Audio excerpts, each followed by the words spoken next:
안녕하세요. 아이가 둘 있는 40대 중반 여성입니다. 대리오도 원하던 남편과 결국 이혼하게 되었네요. 저와 남편은 중학교 동창입니다. 졸업 후 각자 다른 지역으로 이사가 살다가 우연한 기회에 다시 만나게 되었네요. 1년간 연애를 하다가 저희 친정에서 저희가 깊은 관계라는 사실을 아시고는 결혼을 추진하셨습니다. 저희 친정어머니는 매우 고지식한 크리스찬이셨기 때문에 어떻게든 저희가 결혼을 해야 한다고 생각하셨어요. 반면에 시어머니는 제가 남편을 꼬여내서 이렇게 되었다며 처음부터 저를 못마땅해 하셨습니다. 어렸을 때 아버지를 잃고 시어머니와 단둘이 살던 남편은 시어머니에 대한 마음이 애틋합니다. 그래도 시아버지가 돌아가시면서 먹고 살 만큼의 보험금이 나와 사는데 그럭저럭 크게 고생은 안 했다 들었습니다. 그래도 남편에게는 늘 안쓰러운 존재가 시어머니였지요. 그래서인지 시어머니가 저에게 막말을 쏟아내도 남편이 중간 역할을 제대로 못하더라고요.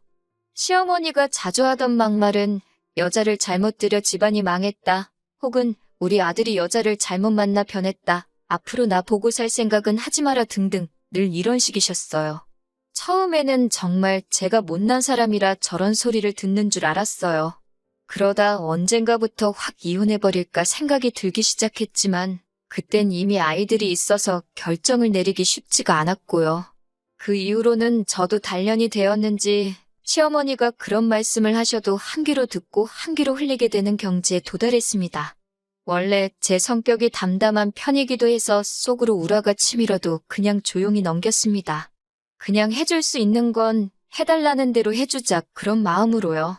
애틋한 모자 사이에 기어이 끼어들어 스트레스 받고 싶지도 않았고 맞벌이 하면서 애들 키우느라 그런 거 신경 쓸 여력도 나중엔 없었습니다. 그런데 작년 말부터 시어머니한테 자주 연락이 오더라고요. 매번 하시는 말씀이 여기가 아프다, 저기가 아프다 그런 이야기였어요. 참고로 시댁이 저희 집에서 차로 40분 거리에 있기 때문에 아프다고 하실 때마다 가서 얼굴 비추고 병원에 모시고 가보려고도 했어요. 그런데 또 병원 가는 건 그렇게 싫어하세요. 그러니 뭐 해드릴 수 있는 일이 많이 없더라고요. 그런데 이게 합가의 큰 그림일 줄은 상상도 못했습니다. 올 초에 남편이 갑자기 대뜸 시어머니를 모시고 살아야겠다고 하더라고요. 그래서 제가 왜 라고 물으니까 시어머니가 혼자서 사시는 게 힘들어 보여서 안 되겠다고 모시고 살자고 하는 거예요. 시어머니가 몸도 안 좋으신 것 같아서 자기가 너무 신경이 쓰이고 앞으로 사시면 얼마나 더 사시겠냐고 하면서요. 그래서 제가 그 이야기를 들으며 고개를 끄덕였어요. 맞는 말이긴 하니까요. 그래서 제가 당신 말이 맞다. 사시면 얼마나 더 사시겠냐고. 가뜩이나 아들사랑이 대단하신 분인데 아마 당신하고 살고 싶으실 거라고요. 당신도 시어머니 걱정되고 신경 쓰인다 하니 같이 사는 게 맞는 것 같다고요. 그러자 남편도 화색을 띠며 역시 이해해 줄 거라 믿었다고 하더라고요. 그래서 제가 방긋 웃으며 그럼 얼른 짐 챙겨서 시어머니 댁으로 가라고 했어요. 당신은 가서 시어머니 잘 모셔드리라고요. 저는 힘들겠지만 혼자서 애들 둘 케어해보겠다고 했어요. 당신은 정말 효자라고 한마디 덧붙여줬어요. 그러자 남편이 저를 어이없다는 듯이 쳐다보더니 갑자기 막 화를 내더라고요. 자기 말뜻을 못 알아듣냐면서요. 자기는 여기 손자 손녀 있는 집에서 시어머니를 모시고 싶은 거라고요. 그러면서 자기가 왜 자기 집을 두고 시어머니 집으로 가냐고 막 따지는 거예요. 그래서 저도 이해가 안 된다는 표정을 지으며 여기가 자기만 사는 집이냐고, 나도 살고 우리 애들도 사는 우리 모두의 집이라고 받아쳤어요. 당신이 시어머니 모시고 살고 싶다고 해서 내가 당신 의견 존중해서 그렇게 하라고 시어머니한테 당신을 보내준다는데 뭐가 그렇게 불만이냐고도 물었습니다. 그러자 남편은 민주주의식으로 하자면서 애들한테 나와보라고 하더라고요. 그러더니 남편이 딸들한테 할머니랑 같이 사는 거 어떠냐고 좋은 사람은 손들어보라고 윽박 지르는 거예요. 그래서 제가 왜 애들한테 윽박을 지르냐고 소리를 질렀어요. 그리고선 솔직히 말해도 된다고 하니 딸들이 남편 눈치를 보면서도 손은 안 들더라고요. 그러더니 마지가 나서서는 자기들 공부도 해야 되고 할 게 많은데 할머니가 오시면 불편할 것 같다고 하더라고요. 사실 시어머니가 손녀들 보고 딸이라고 맨날 면박만 줬지 사랑을 주신 적이 없거든요. 그러니 딸들 입장에서도 할머니라고 해서 딱히 애틋한 마음이 없었습니다. 저는 딸들한테 알겠다고 들어가서 볼일 보라고 하고선 남편한테 그래도 당신 효심은 끝내준다면 너무 기특하다고 우리 딸들도 당신 닮아야 되는데 그랬습니다. 남편은 진짜 울그락불그락 하면서 저를 쳐다보고 그런 남편의 반응이 웃겼지만 전 꾹 참으면서 시어머니 댁에서 오붓하게 잘 지내라고? 살아생전에 언제 또 아들하고 그렇게 시간 보내보시겠냐고 나도 시간 되면 가끔 들리겠다고 했습니다. 그리고 그때부터 남편이 생난리를 치더라고요.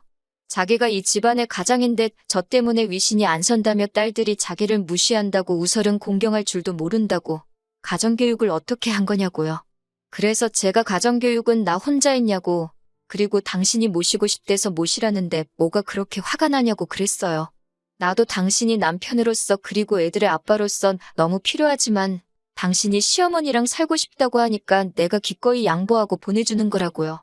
당신이 말했다시피 시어머니가 사시면 앞으로 얼마나 사시겠냐며 손녀들 보고 싶다 하시면 언제든 데려가겠다고 했습니다. 그런데 솔직히 시어머니가 우리 딸들 별로 예뻐하지도 않으시고 보고 싶어 하시지도 않으시지 않냐고 시어머니한테는 당신밖에 없지 않냐고 그랬어요. 그제서야 남편의 본심이 튀어나왔습니다. 자기 혼자 어떻게 모시냐고요. 그래서 제가 물었어요. 그럼 나는 직장생활 하면서 딸들도 키우고 이제 시어머니까지 돌봐야 되는 거냐고요. 나는 죽었다 깨어나도 그렇게까지는 못하겠으니까 당신 어머니는 당신이 챙기라고 했어요. 나는 내 친정어머니 챙겨드릴 겨를도 없다고요. 그냥 계속 서로 했던 말 또 하고 답답하더라고요. 제가 정말 말귀를 못 알아들은 건 당연히 아니었어요. 남편은 며느리인 제가 자기 어머니인 시어머니 수발 다 들고 밥 챙겨주고 그러면서 같이 살고 싶은 건데 자존심 때문인지 그 소리는 못하는 것 같더라고요. 그러던지 말던지 저는 계속 모르는 척 했습니다. 딸들한테도 아빠가 할머니를 너무 사랑해서 당분간 할머니네 집에 가서 살 거라고 말해줬습니다. 눈치 빠른 딸들이 알겠다고 하는데 얼마나 예쁘던지요. 그리고 그 다음날 남편이 늦게까지 집에 안 들어오더라고요. 평소에도 종종 술 먹고 늦게 들어오는 일이 있었기 때문에 또 어디서 술 먹나 생각했습니다. 어디냐고 연락을 했더니 시댁에 있다고 달랑 문자가 하나 왔습니다. 보고서 솔직히 피식했어요. 갈 거면 짐이라도 챙겨가지 그랬냐고 답장을 했는데 더는 연락이 없더라고요. 저도 그냥 알아서 하겠지 하고 냅뒀습니다. 아침에 딸들 학교 보내고 출근해서 한참 일하고 있는데 시어머니한테 전화가 오더라고요. 전에도 전화로 워낙 폭언을 많이 하셔서 늘 녹음을 하는 편이기도 했고 또 요즘 핸드폰은 자동으로 녹음이 되잖아요. 그래서 녹음이 되는 상태에서 시어머니랑 통화를 하게 되었습니다. 시어머니는 다짜고짜 어디 남편을 내쫓냐며 소리를 지르셨습니다. 제가 순간 어이가 없고 당황스러워서 아무 말도 못했어요. 그냥 시어머니가 일방적으로 퍼붓는 욕설만 들었습니다. 어디 남편을 내쫓는 마누라가 어딨냐며 노발대발하셨습니다. 제가 상황을 설명해 드리려고 해도 전혀 들으실 생각이 없어 보였습니다. 나중엔 그냥 자포자기한 심정으로 듣고만 있었어요. 시어머니도 한참을 화를 내시다가 제가 반응이 없으니까 열받으셨는지 그냥 끊어버리셨어요. 저는 바로 녹음된 파일을 남편에게 보내면서 도대체 시어머니께 뭐라 그랬냐고 물었습니다. 그러자 불쌍한 엄마랑 같이 살고 싶다 했더니 제가 짐 싸서 나가라고 했다 그랬대요. 그래서 제가 미쳤냐고 내가 언제 그랬냐고 그러니까 자기 귀에는 그렇게 들렸답니다. 그래서 그럼 좋다. 시어머니 모시는 대신 저희 친정어머니도 한 집에 같이 모시자고 했어요. 나이는 시어머니만 드시냐고요. 그러자 자기는 외아들이지만 저는 남동생이 있으니까 저희 친정어머니는 남동생이 모시면 된다는 거예요.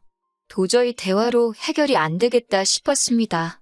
시어머니께서 통한 말미에 저 같은 며느리 더는 필요 없다면 남편이 저 같은 여자랑 사는 게 불쌍하다고 그러셨거든요. 남편이 안 한다고 해도 당신이 나서서 어떻게든 저희 이혼시킬 거라고요. 그래서 제가 남편에게 당신도 같은 생각이냐고 물었습니다. 화가 나니까 오히려 차분하게 말이 나오더라고요. 남편은 한참 동안 대답을 하지 않았습니다. 저는 남편에게 난 솔직히 시어머니 전화 받기 전까지는 이혼은 생각조차 안 했다. 단지 당신이 효도하고 싶어 하니까 시어머니께 당신을 보내주는 게 내가 해줄 수 있는 최선이라고 생각했다고요. 그런데 왜 말을 그렇게 해서 시어머니한테 쌍욕을 듣게 만드냐고. 이제 나도 더는 못 참고 살겠다고 진지하게 이혼을 생각해보겠다 했습니다. 남편은 그날 이후로 한동안 집에 들어오지 않고 시댁에서 출퇴근을 하는 것 같았습니다. 그래서 저도 아무 연락하지 않고 그냥 냅뒀어요. 처음엔 어이도 없고 그랬지만 딸들하고 셋이 사니까 또 나름대로 금세 편하고 적응이 되더라고요. 그렇게 한 3주 정도 지났나 싶었을 때 남편이 뜬금없이 집에 왔습니다. 저희는 저녁 식사 중이었는데 현관문 열고 들어오더라고요. 딸들은 제 눈치를 살피고 저는 그냥 한번 쳐다봤다가 식사를 마저 했어요. 식사를 마치고 안방에 들어가니 침대에 누워있길래 제가 시어머니는 우리 이혼시키신다더니 왜 말씀이 없으시냐고 비꼬며 물어봤습니다. 남편은 제 말에도 아무런 반응도 하지 않고 핸드폰만 보더라고요. 그래서 제가 미리 작성해 놓은 이혼 접수장을 내밀었습니다. 남편이 한번 쳐다보더니 저를 올려다보면서 그럼 애들은? 하고 묻더라고요. 저더러 애들 안 보고 살아도 되냐고요. 그래서 제가 애들 이제 다 컸으니까 애들 의사 물어보고 따라가고 싶다는 쪽으로 보내자고 그랬습니다. 당신 따라가면 시어머니가 잘 키워주시겠지 않냐고요. 어차피 재산이랄 거 많지도 않으니까 법대로 나누자고요. 대신 전 이혼의 원인이 시어머니의 반복되는 폭언이라고 생각하고 녹취도 많으니 시어머니께 위자료 청구 소송하겠다고 했습니다. 남편은 황당하다는 듯이 저를 쳐다보더니 진짜 끝까지 가보자는 거냐고 그래요. 그래서 제가 짐 가지러 온 거면 짐이나 챙겨서 나가라고 했습니다.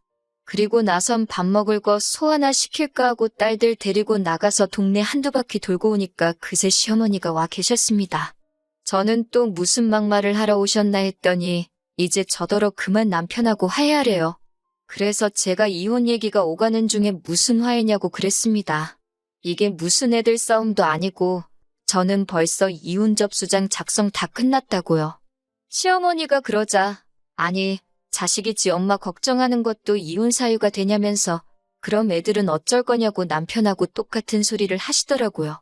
그래서 제가 애들 다 컸으니까 얘들 의사에 따를 거고 아빠 따라간다 하면 어머님이 잘 키워주시라 했습니다. 그러자 시어머니가 아니라고 손사래를 치시면서 네 남편은 혼자서 집 앞도 못 차려 먹는데 저깟 놈이 애들을 어떻게 키우냐 하시면서 본인이 다 미안하다고 하시더군요. 이쯤 되니까 그냥 한번 봐줄까 싶기도 했지만 며칠을 고민해봐도 시어머니가 계속 나이 들어가시는 건 당연한 현실이고 남편이 개과천선할 일도 없으니 이혼을 하는 게 맞다는 결론이 들었습니다. 그래서 결국 이혼하는 쪽으로 마음을 굳혔네요. 딸들도 제가 그동안 시어머니께 당하고 산다는 걸 어느 정도는 알고 있어서인지 엄마 하고 싶은 대로 하라고 해주더군요. 그래서 얼마 전에 시어머니의 폭언과 남편의 방관을 근거로 이혼소장을 보냈습니다. 그리고 몇 년에 걸친 시어머니의 폭언이 녹취된 파일도 있었기에 위자료는 물론이고 양육비도 받을 수 있을 거라고 하더군요. 전세자금도 당연히 절반은 제 몫이었고요. 남편은 딸들 중 하나라도 자기를 따라왔으면 하는 눈치였어요. 하지만 요즘 애들이 얼마나 눈치가 빠른가요? 아빠 따라가면 자기가 집안일 다 하고 할머니 수발까지 들게 생겼는데 요즘 그런 걸 할 애들이 어디 있겠습니까? 결국 딸들도 다 엄마인 저랑 살게 되었습니다. 사실 남편과 처음에 시어머니 모시는 일로 이야기를 할 때만 해도 이렇게까지 일이 커질 줄은 몰랐는데 이혼하기로 결심하니까 그동안 참고 산 세월이 허무하기도 하고 동시에 지금이라도 이렇게 돼서 홀가분하기도 하고 마음이 참 복잡하네요. 그래도 앞으로는 좋은 일만 있을 거라 생각하고 긍정적으로 즐겁게 살아보려고 합니다.